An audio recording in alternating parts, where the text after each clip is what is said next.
on the utterances by the President of Uganda Law Society describing the person of the DPP as with our genitalia. There are words I cannot say here for the record, not even to capture.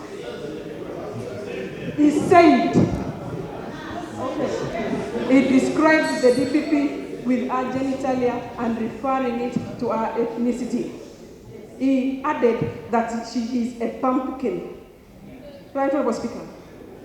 Myself and all my colleagues from the region, from Karamoja, and all the people, and all it the is women. not about a person from Karamoja. Every woman in has this it. country. Every woman has it. Right, Honorable Speaker. It is important that this Parliament pronounces itself before the practice of describing women with their genitalia becomes a normal in our country.